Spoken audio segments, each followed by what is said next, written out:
নবম শ্রেণীর সকল ছাত্রছাত্রীদের প্রোগ্রেস টিউটোরিয়াল ইউটিউব চ্যানেলে স্বাগত।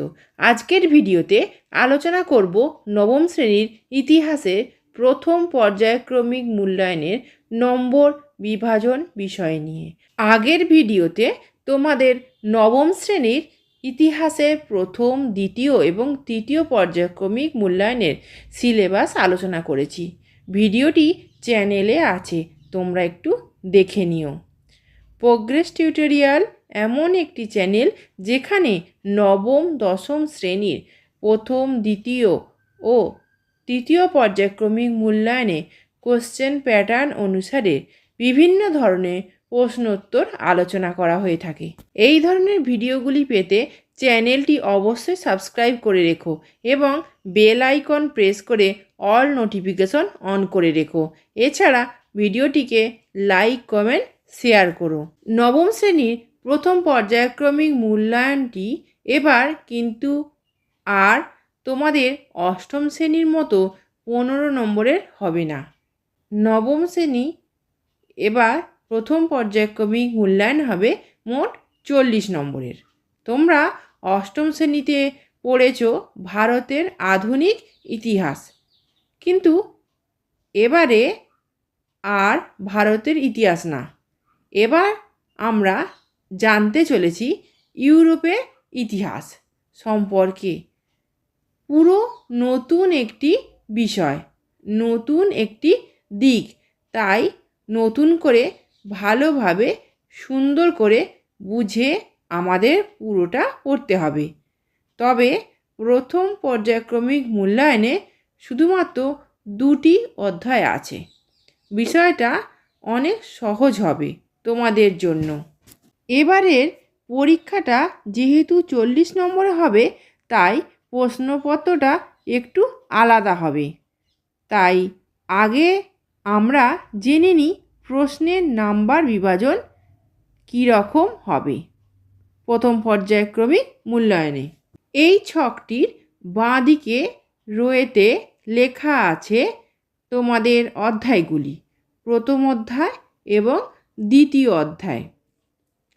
তার নিচে লেখা আছে প্রদত্ত প্রশ্ন সংখ্যা, তার নিচে লেখা আছে উত্তরদান যোগ্য প্রশ্ন এবং শেষে আছে পূর্ণমান। এবারে তোমরা চলে এসো তারপরের রোটিতে। প্রথমেই দেয়া আছে এমসিকিউ। এমসিকিউ তো তোমরা জানোই, মাল্টিপল চয়েস কোশ্চেন, অর্থাৎ যাকে আমরা বলি বহু বিকল্পীয় প্রশ্ন। প্রথম অধ্যায় থেকে এমসিকিউ 5টি আসবে, দ্বিতীয় অধ্যায় থেকে 5টি আসবে, তাহলে মোট প্রশ্ন সংখ্যা 10টি এবং উত্তর দিতে হবে 10টির। তাহলে পূর্ণমান কত হবে?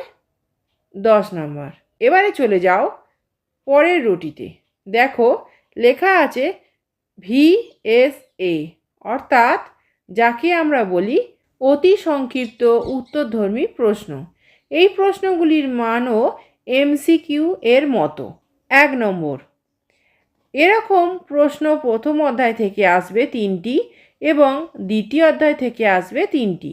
তাহলে মোট প্রদত্ত প্রশ্ন সংখ্যা কটি হলো? 6টি, আর উত্তর দিতে হবে 6টি প্রশ্নেরই। তাহলে পূর্ণমান কত হলো? 6 নম্বর। এবার চলে যাও তারপরের রোতে। দেখো লেখা আছে 2 নম্বর প্রশ্ন, অর্থাৎ এই প্রশ্নগুলির মান 2 নম্বর। সঠিক উত্তর করতে পারলে প্রশ্নগুলি থেকে তোমরা পাবে 2 নম্বর করে।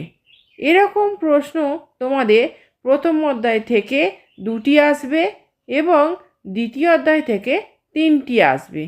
তাহলে মোট কতগুলো প্রশ্ন দেওয়া হবে? 5টি প্রশ্ন দেওয়া হবে, কিন্তু তোমাদের উত্তর করতে হবে 4টি প্রশ্নের এবং মোট মান কত হলো? 4টি প্রশ্ন 2 নম্বর করে, অর্থাৎ মোট 8 নম্বর। এবার চলে যাও তারপরের রোতে। দেখো লেখা আছে 4 নম্বরের প্রশ্ন, অর্থাৎ এই প্রশ্নগুলির মান 4 নম্বর করে। এবার দেখো বলা হয়েছে এই 4 নম্বরের প্রশ্ন 2টি অধ্যায় থেকে মোট 3টি প্রশ্ন আসবে, কিন্তু তোমাদের উত্তর করতে হবে 2টি প্রশ্নের। তাহলে তোমাদের প্রশ্নগুলির মোট মান কত হবে? 2টি প্রশ্ন 4 নম্বর করে, মোট মান 8। এবার চলে যাও শেষ রোটিতে। দেখো লেখা আছে 8 নম্বরের প্রশ্ন। এগুলো কিন্তু তোমাদের একটু নতুন, অর্থাৎ এই প্রশ্নগুলির উত্তর করতে পারলে তোমরা পাবে 8 নম্বর করে। এরকম প্রশ্ন প্রথম অধ্যায় থেকে একটি আসবে, দ্বিতীয় অধ্যায় থেকে একটি আসবে, মোট 2টি প্রশ্ন দেওয়া হবে, কিন্তু উত্তর করতে হবে একটি প্রশ্নের এবং মোট মান 8 নম্বর। এবার তোমাদের পরীক্ষা দিতে হবে কত নম্বরের? মোট 40 নম্বরে পরীক্ষা দিতে হবে প্রথম পর্যায়ক্রমিক মূল্যায়নে। ভয়ের কিছু নেই, শুধু একটু মন দিয়ে তোমাদের পড়তে হবে। এছাড়া জানতে হবে কতটা পড়তে হবে এবং কোথা থেকে পড়তে হবে। তার জন্য আমি যে ক্লাসগুলি তোমাদের নেব সেগুলো অবশ্যই ফলো করো। বাড়িতে তো অবশ্যই পড়ছো, সহায়ক বইগুলো পড়বে, তোমাদের নিজেদের টিউটররা পড়াবেন, তোমাদের বিদ্যালয়ের শিক্ষক শিক্ষিকারা পড়াবেন।